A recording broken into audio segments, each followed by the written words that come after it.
All right, welcome to the Microdesk webinar series. My name is Megan Fulligar. I'm the marketing manager. Today's webinar is going to be on 6D BIM, New Dimensions of Construction Modeling. All right, just a little bit about Microdesk. We're an Autodesk Gold, Oracle, and Google partner. We have 12 offices nationwide, and that includes 90 consulting specialists and software developers. We provide technology training and consulting solutions for the AEC industry. Forward-thinking construction managers like Suffolk Construction are leveraging the latest technologies to exceed expectations and help innovate the way owners like the University of Massachusetts leverage those models for facilities management, operations, and maintenance. In this session, we'll take a look at the result of our recent effort where Suffolk Construction and Microdesk were able to team with the University of Massachusetts Medical School in Worcester, Massachusetts. The University of Massachusetts is an institution that is leading the way in BIM integration, and we've worked with them to develop a fully integrated model that takes BIM for facilities management in a whole new dimension.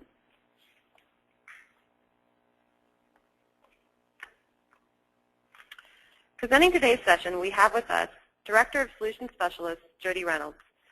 Jody is responsible for managing Microdesk's technical specialists and makes sure that the strength of our technical team exceeds industry standards. He also provides technical support, training, and consulting on all of the civil survey and mapping projects that Microdesk represents.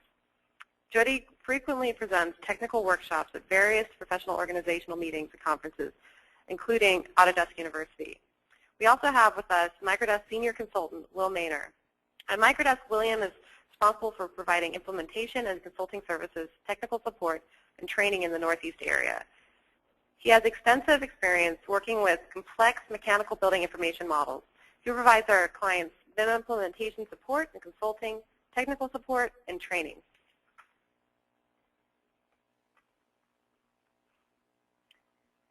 Just a few logistics before we begin. In order to minimize any background distractions, you are all on mute for the duration of the session. If you have any questions during the presentation, please type them into the question area of the webinar toolbar to the right of your screen. Will and Jody will address as many of these questions as they can at the end of the presentation. If we run out of time, we'll provide you with our contact information so you can follow up with us. And so now I'm going to go ahead and turn it over to Will and Jody.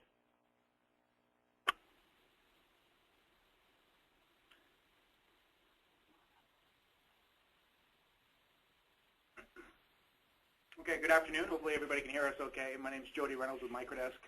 And Megan, thank you very much for the introductions. We're going to spend most of our time today looking at models and not PowerPoints. However, we do want to set the stage quickly with some of our past experiences, a little bit of background on the project, and some of the reasons that we understand of why the Suffolk construction team, as well as UMass, is venturing into these new 6D deliverables that can now be achieved through new technologies. Some of our relative experience includes working with large and small clients. We've been working with the Port Authority of New York and New Jersey for a little over 15 years now, implementing their BIM technologies and also developing total asset management systems for both their airports, bridges, tunnels, and roadways in which they're responsible for.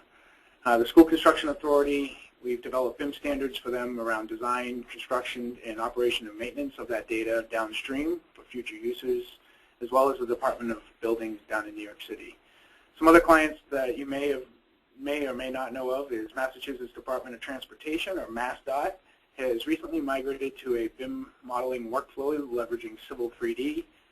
Con Edison, Boston Properties, as well as several university and institutional organizations throughout the United States on developing standards, training plans, as well as modeling and asset services for these organizations. By the end of 2013, Microdesk will have just over 1 million square feet of building as-built models and asset tracking technology developed and implemented on real-world projects. So hopefully our experience is relative to what you're looking for to hear today and takes us through this presentation. So when we talk about the as-built deliverable, we can do this. We can back up our truck and hand off piles of submittals, as-built sketches, CCDs, change orders, RFIs, spec documents, O&M manuals, etc., commissioning data, etc., to the client, or we can investigate the way technology can help us deliver a smarter solution in which the client can leverage right out of the gates. We'll talk a little bit more about the benefits of the electronic deliverable as well as some of the challenges there. And we'll also be doing some live demonstrations within the model here shortly where we'll get a sneak peek into the detail that's going into this level of model. Sure. So to understand the final deliverable, we want to kind of backtrack a little bit and talk a little bit about the owner. And we think it's a mistake to think of the owner as a single person or a single entity or a single department. In reality, a building owner or an institution is a large organization with multiple users inside. So we think about program managers as the folks at an owner who manage space planning and programming. We think of the facility maintenance department who keep all of the buildings up and running. And then we think of the architects and the engineers who design future renovations and fit-outs. And what we want to do is we want to tailor the BIM deliverable around the kind of varying needs of the multiple departments of people who access as-built data or record drawings. So we take a free-tiered approach, or we have on these projects that we've delivered, and it all starts with a design modeling software. In this case, we use Revit. So we think a true BIM deliverable consists of a Revit model, which can be used both by the facility architects and engineers to design future renovations and create future construction documents, as well as by the program managers who can extract data about spaces and square footages in order to plan future fit-outs. We think for the facility maintenance department, there'll be a separate operations manual delivered in Navisworks format. And for those unfamiliar, Navisworks, think of it as a snapshot of the editable Revit model, kind of like a PDF document is to a Microsoft Word document. And the benefit of the Navisworks file is it's much lighter weight, it requires less training, and the facilities maintenance engineers are able to kind of pick up the software much quicker, and kind of access that information on mobile devices. Then finally, for all of the data that's impractical to store inside of a building information model, so such as warranty data, operation and maintenance manuals, or approved submittals, a virtual document storage is going to store all of that additional data. And if we build and if we plan for the eventuality of all these three models, we can incorporate consistent data that allows us to build URL linking, for example, from the Revit model to the virtual document storage. And we'll demonstrate that a little bit later on. We'll be able to click on an object and it'll take us directly to a submittal document. So one of the conversations we often engage ourselves with customers are around the design and construction of a project, whether that's a roadway, that's a building, that's a medical research facility. There's always a design component, there's always a construction component. But what tends to get overlooked by the industry quite often is the operational cost of that facility over the life cycle of the building. There's a lot of challenges when you talk about the operation in the life cycle of a project or of a building throughout the next 10, 30, maybe even 100 years. You know, day-to-day operations of changing filters, cleaning carpets, tracking assets throughout the space, tracking rentable space, etc. And there are several studies out there that talk about the operational costs being, 75% above and beyond the design and construction of that original facility. So a lot of attention in the industry is being put on the operations of facilities, what happens to the data that's created through design and construction, and how can that be leveraged to help us operate these facilities of the future. So that's really where the focus of today's conversation is going to be, is really taking advantage of some of the technology that's out there today, allowing our owners, our building owners, our folks who may be leasing space, etc., to figure out a smoother way, more efficient way to manage and operate that facility, thus reducing the overall cost of operation and maintenance throughout that building's life cycle. The project that we're going to take a look at today is the Albert Sherman Center out in Worcester, Massachusetts. It's approximately 500,000 gross square feet. It's got a footprint of a little over 62,000 square feet, and it's 9 stories with a 2-story mechanical penthouse. The construction delivery timeline was a challenge. It was a fast-track project. Suffolk received a notice to proceed in April of 2010. Work started in June of 2010, and they needed to be substantially complete with the project by December of 2012. This information is very important because we're not just talking about a hotel, which is very typical from floor to floor, but this is a medical research facility. So every room, every lab space, each of the bathrooms, etc., could be uniquely configured to serve the tenants of that space, which in this case is the students of the University of Massachusetts Medical School out in Worcester. In order for this to happen, early in the design phase, when conversations were happening, my guess would be in late 2009, early 2010, is that the BIM adoption process had to take place in order for this fast-track project to be successful. So BIM was at the forefront to the entire process from design, construction, and fabrication. The piece we're talking about here at the end, or down towards the bottom there, is the FM and OM models that we'll take a deeper look into. But I do think it's important to discuss in the design phase that all firms that were hired on board were using a BIM model workflow, whether they were using a piece of Revit technology, a piece of Autodesk technology in some sort of other fashion, or perhaps a competitive technology. There was a BIM standard developed and defined and communicated out to the design teams as to what the expectations were and the level of detail contained in each of those models at each milestone. Throughout the construction phase, those design intent models were used for several things, such as logistics, coordination, estimating, and eventually we'll get to fabrication. So by taking coordination models and generating what's called a constructability model through the process of coordination, we were able to take that, or Suffolk was able to take that information and pass it on to their subcontractors to start the fabrication process. So ductwork, fire protection, mechanical piping, casework, whatever it may be, was actually prefabricated. The steel model, there we go, that's the one I was looking for, was actually fabricated prior to construction or throughout the construction process. The last piece of this puzzle is the operation and maintenance. So the life cycle picture that you see here communicates that information from design will make it to construction, which makes it to fabrication, which makes it to the FM process, and that's exactly what we're able to accomplish. So Suffolk's vision is being able to take information that was created in one phase of this project and be able to carry that information forward, maintaining the integrity of the data, reducing the rework, and keep the data flowing throughout these different phases. Definitely a challenge, but by adopting that BIM process early in the game, having those discussions with the folks that were going to be involved in the project, everybody was able to get an equal understanding of what was needed and what was required as part of their scope of work. When we talk about BIM for facilities, we're almost done with the PowerPoints. There are several benefits to the owner.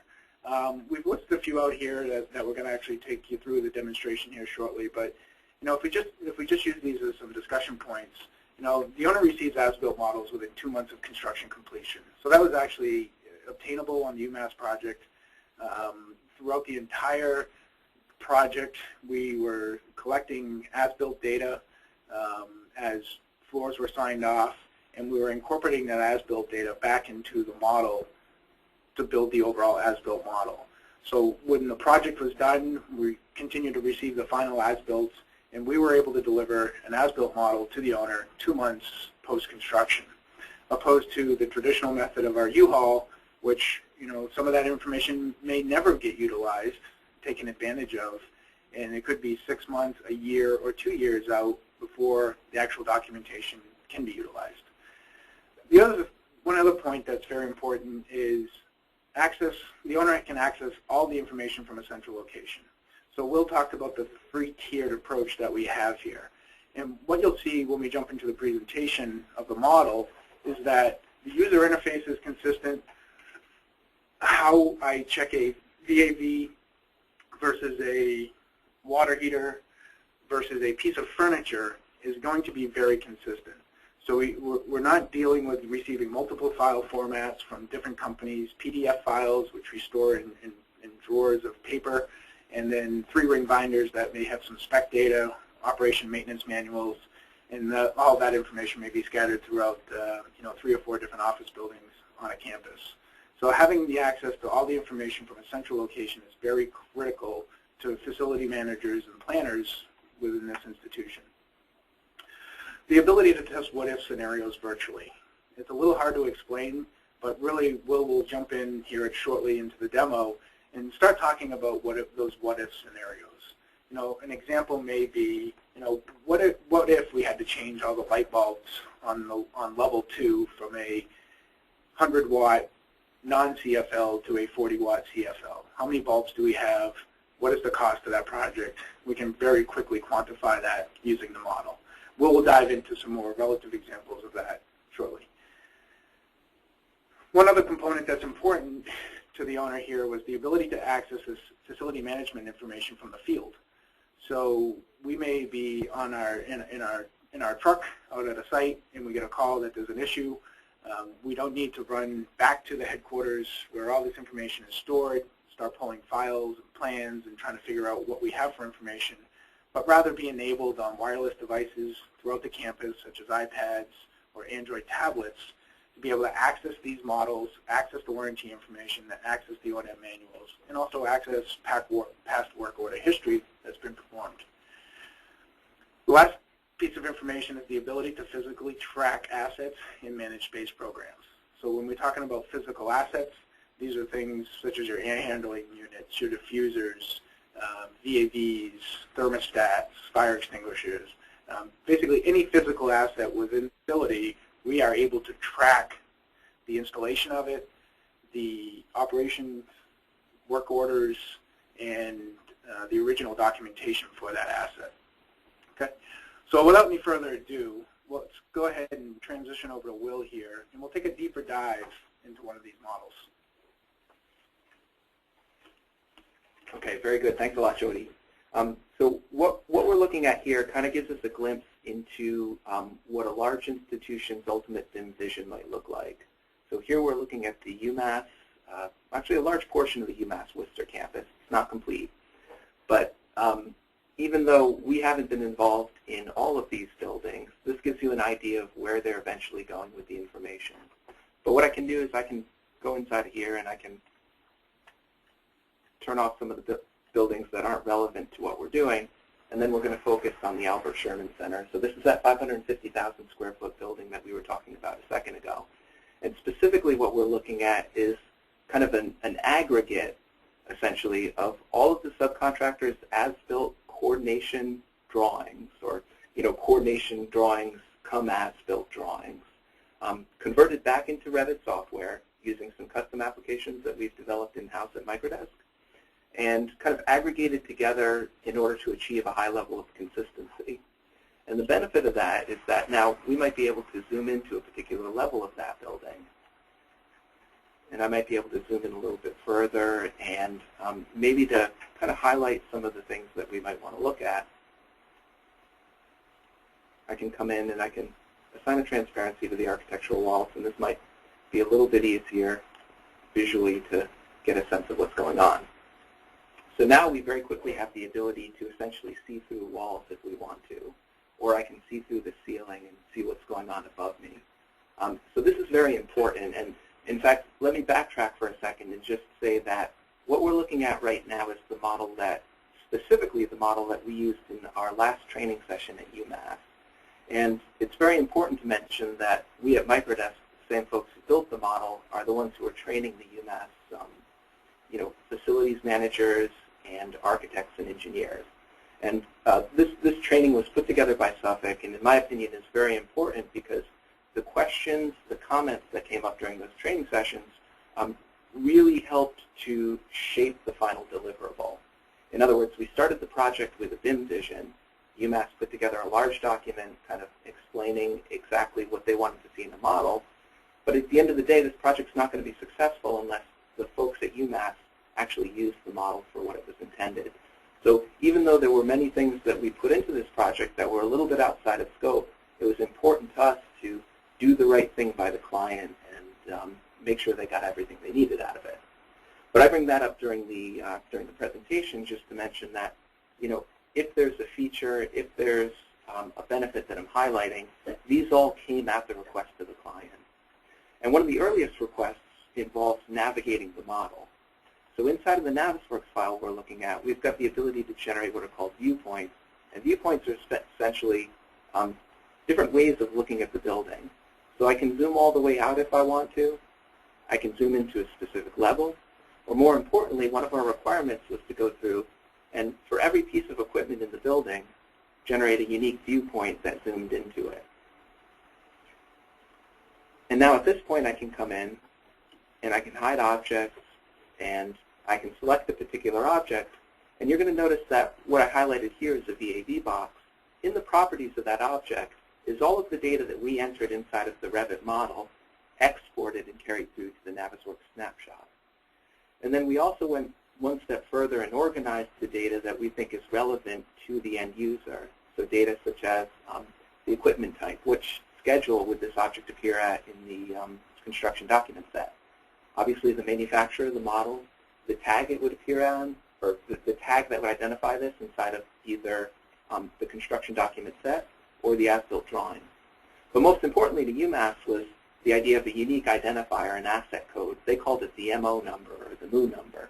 And every piece of serviced equipment inside of the building had an MO number. So that could be an emergency eye wash, an air terminal box, automatic temperature control valve. And one of the benefits of having this data inside of the model was then our developers in-house have the ability to take the information we've got and then, for example, generate literally tens of thousands of viewpoints. And then we can programmatically name them after the relevant information. So in this case, we identified everything by its schedule inside of the construction document set, followed by the MO number. So if a maintenance operator knows what asset inside of the building needs service, they can very quickly identify that object. So maybe I need to go into air terminal box MO137. I can select the object and maybe orbit around a little bit. And because we were consistent with the object data inside of the Revit model, we can ensure that the information inside of the Navisworks file is going to be consistent as well. Okay. Now, one of the methods we used to ensure consistency was, as we're building out these models, as we're converting the subcontractor's drawings, one of the exercises was to make sure that all of the data was accurate and consistent. So we've got some custom applications in-house that we're able to develop to very easily extract data out of the content that we developed for Revit, generate, for example, what we call a content book that shows all of the relevant parameters. We can also use this content book reporting to very quickly validate information. So we estimate we've got, and this is going to sound like an exaggeration, but we literally estimate there are millions of pieces of data inside of this model. So it's very important that we can efficiently edit and qualify and validate that data.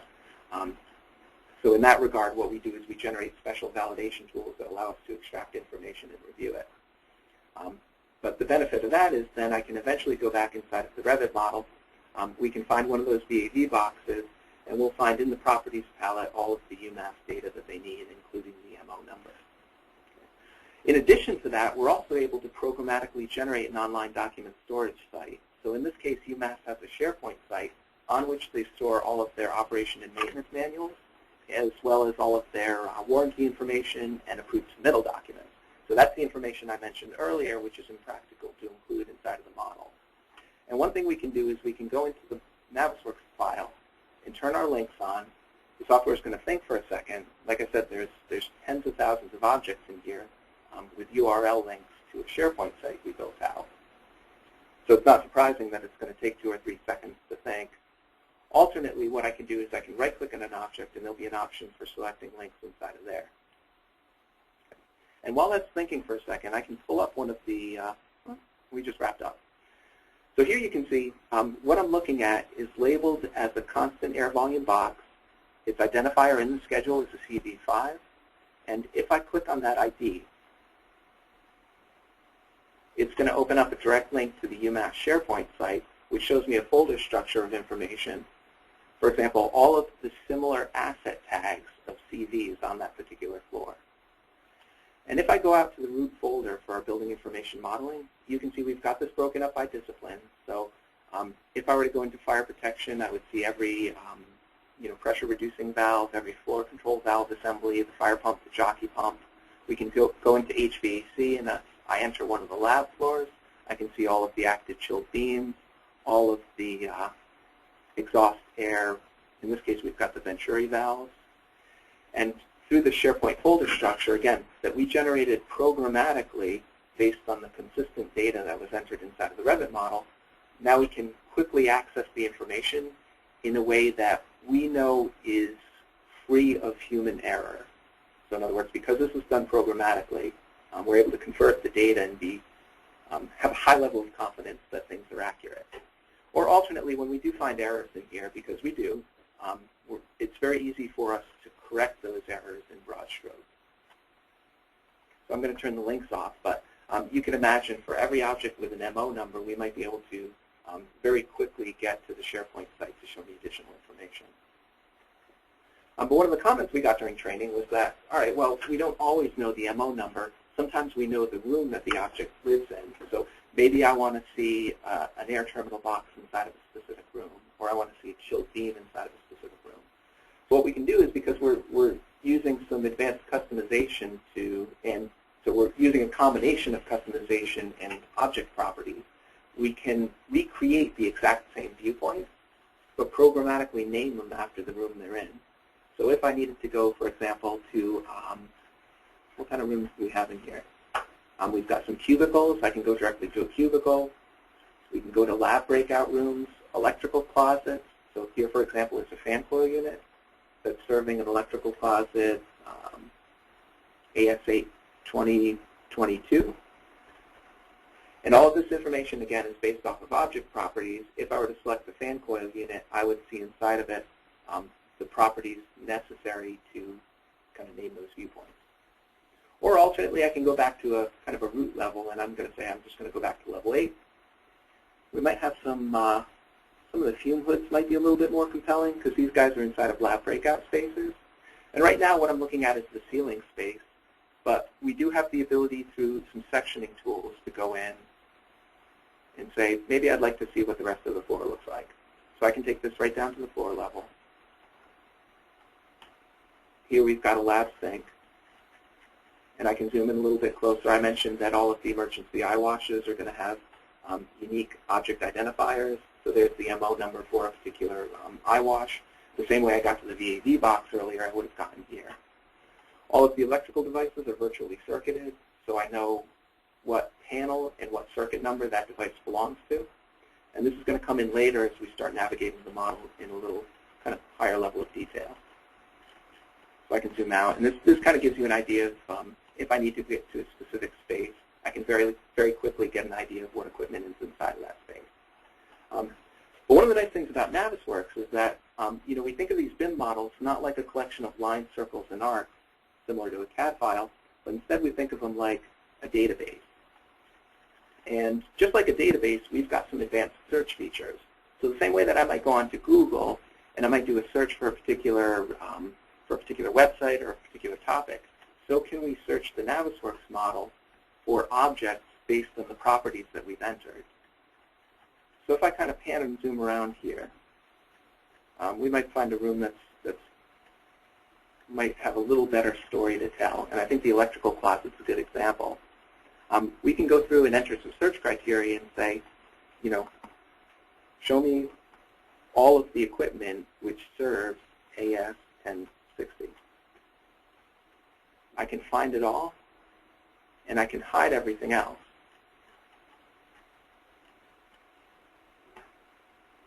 And I can zoom out, and maybe this isn't quite helpful. So what I'm going to do is I'm going to go back in and I'm going to turn my architecture back on.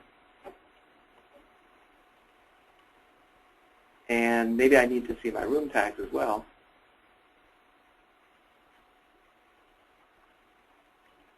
And at this point, we kind of have a clear picture of exactly what equipment is either supplying air, supplying electricity, or supplying heating hot water that supports the electrical closet. And you kind of get a sense that if you're walking around inside of this building and you were to start from scratch, you might not have any idea that the actual VAV box, the supply air valve, is all the way down the corridor. So through that search set, we're able to quickly identify that information, as well as the automatic temperature control valve that's controlling the heating hot water going to that object. And then at that point, the folks at UMass during training said, well, this is good. Can I hit the print button and get a kind of a print out of this that I can send out in the field for somebody who might be a little bit clumsy with an iPad? And the answer is absolutely, we can do that. What I can do is hit an export button to generate a JPEG image. And if I open that up, now I've got something that I can send to the plotter, and I can take different snapshots from different angles if I need to. So I can kind of zoom in and maybe orbit around, hit the print screen again.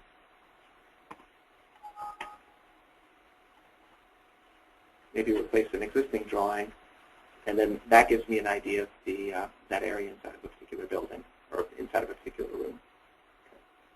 So that's how we can isolate objects by room, but it's also possible that through a maintenance schedule, we know we need to edit a piece of particular equipment. So at this point, I need to test out that what-if scenario. What if I take down a piece of equipment for service? Who's going to be affected? So for example, I might zoom in and select that air terminal box. And here I can see it's got a designation of 8S46. The ductwork might know what it's served by, so we can pull up another search set. So the same way that I searched for all duct, pipe, and equipment which served room AS1060, I can search for all equipment, or rather all duct, based on the equipment that it serves. And I can't remember what I called that, 8S46. So I can kind of come in there and change my search criteria. I can find everything. And maybe I'm going to start from scratch. I'll go back and hide unselected. Well, I'll turn everything else back on. I'll run the search again, and then I'll hide unselected.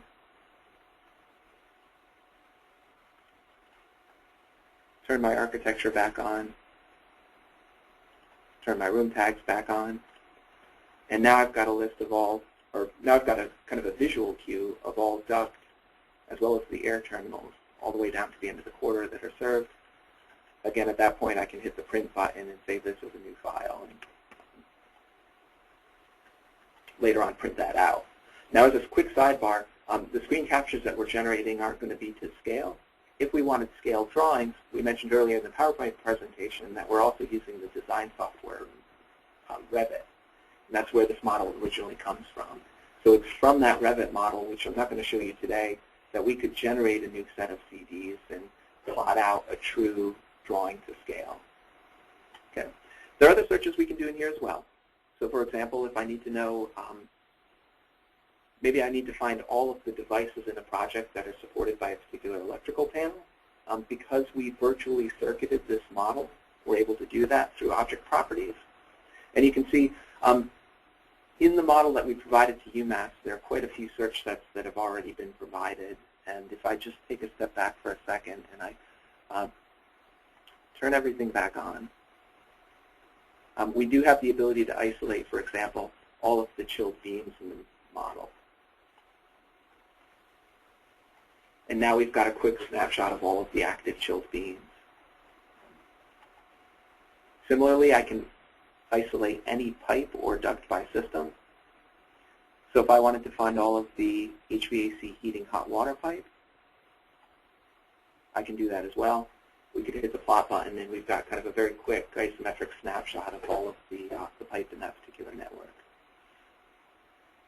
Okay. But what I was just about to take you through was another quick search. So for example, we need to find all of the devices by a particular panel. So in this case, a drop-down menu, if I refresh it, is going to show me every panel name inside of the project. So if I want to see all of the electrical devices on the lab panel, I can find all of them. The software shows me there are 36 objects. Once again, I can hide everything else. Maybe I can zoom in, and we're going to see probably a couple pieces of wire mold. Here we've got some specialty receptacles on what would be an overhead service carrier if I'm to turn everything else back on. It might be a little bit tricky to grab at that point, but I can always run that search set again, isolate everything. Or maybe we're not looking for receptacles, but we want to know all of the light fixtures which are circuited to a lighting relay panel. So what I could do is maybe not an equal search, but I could do a contain, LRP. Find everything. Let me unhide everything first.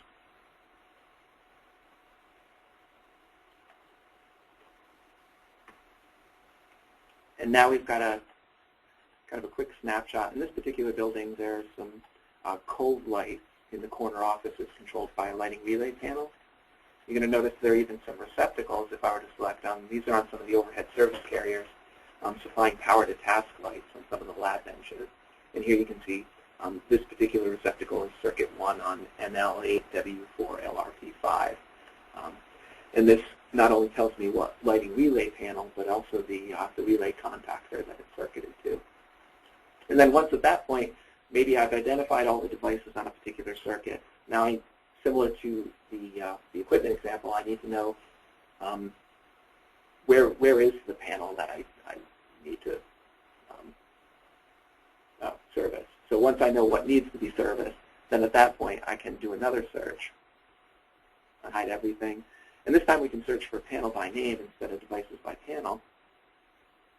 Once again, a shortcut list, well, a drop-down menu is going to give me a list of all of the panels that are circuited in the model, including what you see some of the control boxes as well.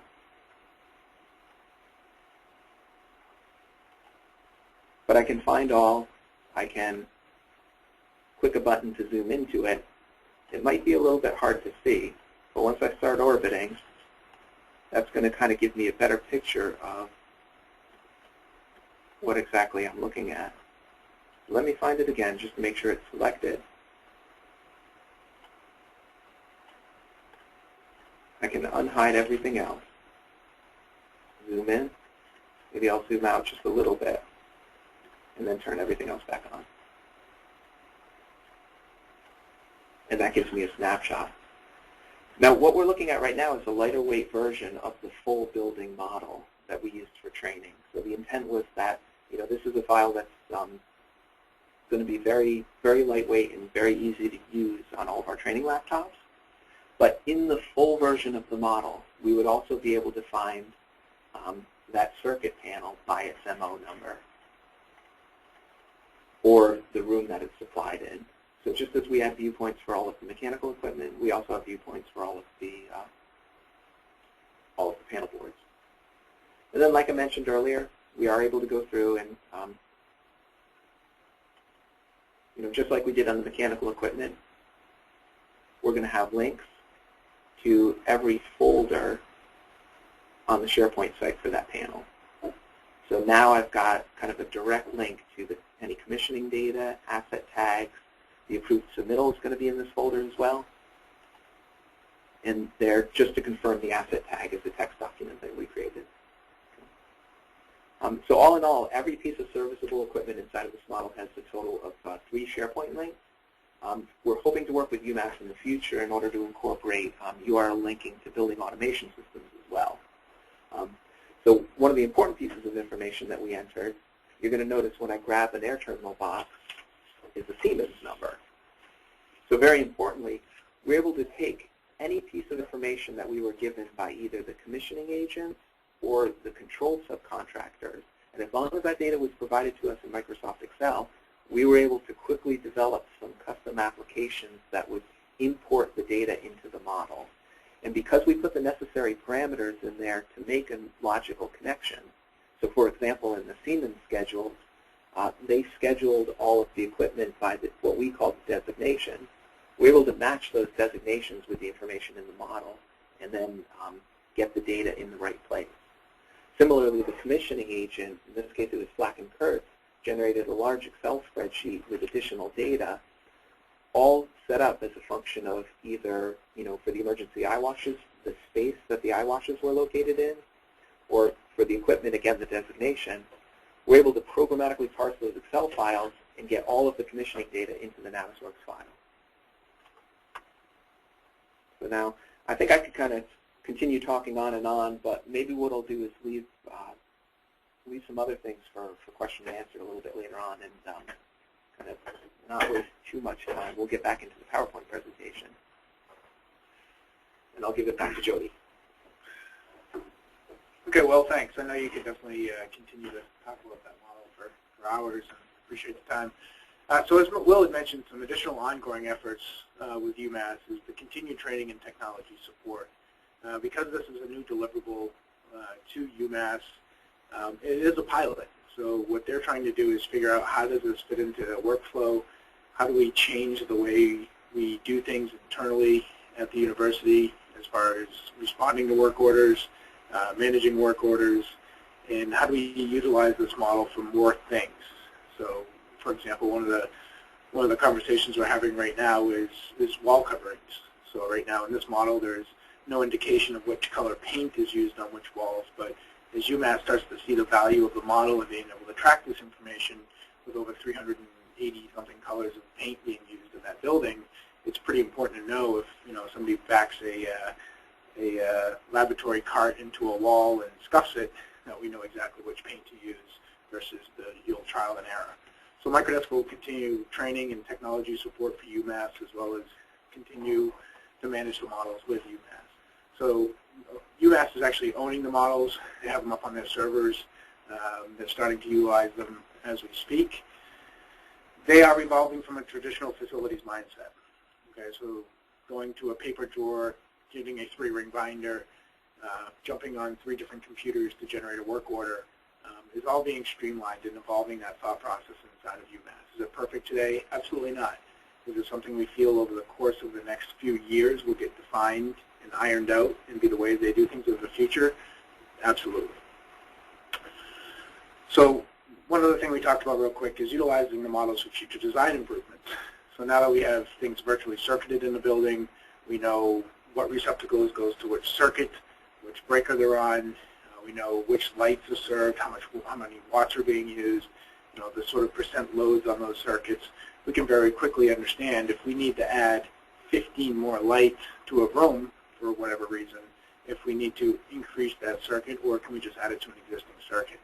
So literally using this model to do what-if scenarios on future build-outs and test sort of the systems that they have in place. Linking to building automation systems is definitely in the future for UMass. So just like we were using the Navisworks model to inquire about certain entities, maybe we also want to see current performance of that entity. What is the temperature of that water heater at this very point in time? So today that's sort of static information inside of the Navisworks model, but there are abilities to link that into the BA, building management systems, to pull that information back into the Navisworks model so they can get that performance data sort of in real time. So lots of growth opportunities for these models. We're just scratching the surface on what can be done. But I think the important thing to take away from here is that with the amount of information that is in that model, it was not a manual process to trace over drawings to create the facilities models. We're leveraging the API inside of Revit to automate a majority of these tasks. As Will had mentioned, there's literally thousands and thousands of fixtures in that building, miles and miles of pipe. And if we had to tag everyone manually from a spreadsheet and then go over to a SharePoint site to post a file, A, you're looking at a lot of hours to do that, but B, you're introducing a lot of potential human error. So by taking the automation routine, we can really make sure things are lined up appropriately to begin with, hit the go button, and let the computer do the majority of the thinking, and then we can kind of go through a QA spot check using Navisworks to ensure things to get placed in the right locations. So that's the end of our webinar today. There is one question that came up in the panel, and I attempted to respond, so I'll just go ahead and grab these questions out here. So the first question was, are the 3D views generated initially in Revit or in Navisworks? So I'm assuming we're talking about the viewpoints that Will was referring to on the side. So Will, if you want to address that question. Yeah, so the thousands of views that we generated it was a specific Navisworks requirement. And while we do have many views inside of Revit, we had different requirements in Revit. So you can imagine as using Revit as our design software, we were required to set up all of the floor plans and reflected ceiling plans and create sheets. We were able to do that largely programmatically. So using the Revit API, we were able to do something similar inside of that software to set up the literally hundreds of drawing sheets and help us out with some of the annotation and getting the views onto the sheets. The viewpoints, the 3D isometric views that we saw inside of Navisworks, we used a different API to generate all of those programmatically. But we did generate them using the properties which came over from Revit, if that makes sense. So it was physically done in Navisworks, but leveraging information from Revit. That's right. And just to reiterate myself, we entirely built the model inside of Revit.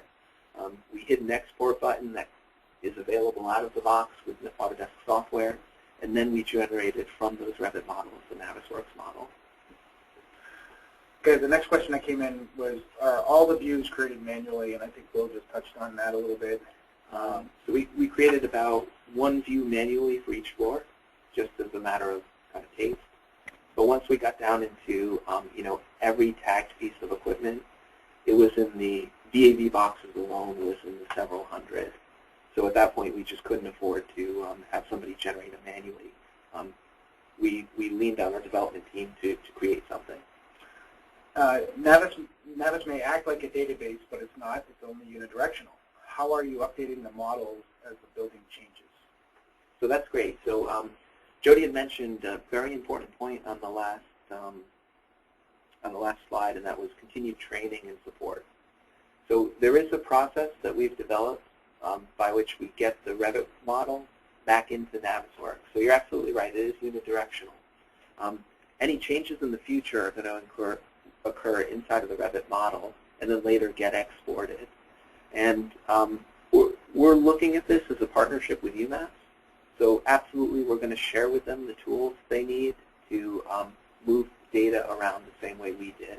In other words, we don't want them to have to go back and retag millions of objects or tens of thousands of objects. We're absolutely going to support them and share with them either the technology or the know-how to recreate everything we've done. Okay. Next question came in from Jason. It says, all of the files that were coming in from the contractors, was there a central location where you kept these files, and who hosted these files? Good question. So Suffolk Construction has they've got a proprietary SharePoint site, and if you've ever worked with Suffolk before, they call it OnTrack, and all of the subcontractors were essentially loading their files up to a kind of a different SharePoint site than the one I showed you, but it was Suffolk's internal. And that, for you guys not familiar with SharePoint, it's kind of like a how do you describe it? It's a fancy FTP. Yeah, FTP on steroids. FTP on steroids. So it's like an FTP site, and you can build in menus and folders and click buttons. So what happened is Suffolk Construction gave permission to the different subcontractors to very specific folders. For example, a Microdesk folder, and then in there we'd have a series of folders such as coordination, as-built, RFIs, etc. So as Microdesk was responsible for delivering an as-built maybe on the AV equipment, when that was complete, we would post our files into the AV folder, and then certain notifications would be sent out to the project managers of Suffolk to say the as-builts have been submitted. Once the as-builts were submitted and Suffolk had signed off on those as-builts, saying they were accurate and correct, they then placed them in a folder for Microdesk and says, okay, Microdesk, your as-builts for AV are now available. Go ahead and incorporate those into the model. So there was a process defined on how things get submitted into a central location called OnTrack, and then how that information eventually made it to Microdesk as approved as-builts to be built into the model. So the last thing we want to do is build as-builts of assumed correctness and then have to go back and update those models, which just is more time. Okay, I think that does it for our question. We have one plug for Bluebeam here. Bluebeam Review can generate a 3D PDF that can be rotated and marked up as well, and that is absolutely, we love Bluebeam technology. So I appreciate that, Dan. And if that's all the questions that we have in the panel, we'll go ahead and wrap up today's presentation. So really appreciate it. If folks have additional questions they'd like to send to Microdesk, you can send those to webinars@microdesk.com. As well as feel free to call our 800 number. Will and I are always available to chat about this kind of thing. The 800-336-3375. Again, my name is Jody Reynolds, and Will Maynor is our co-host today. And Megan, we'll hand it over to you to close things up. Great. Thank you, guys. I hope everybody has a really great rest of the day. Thank you for joining us. Bye.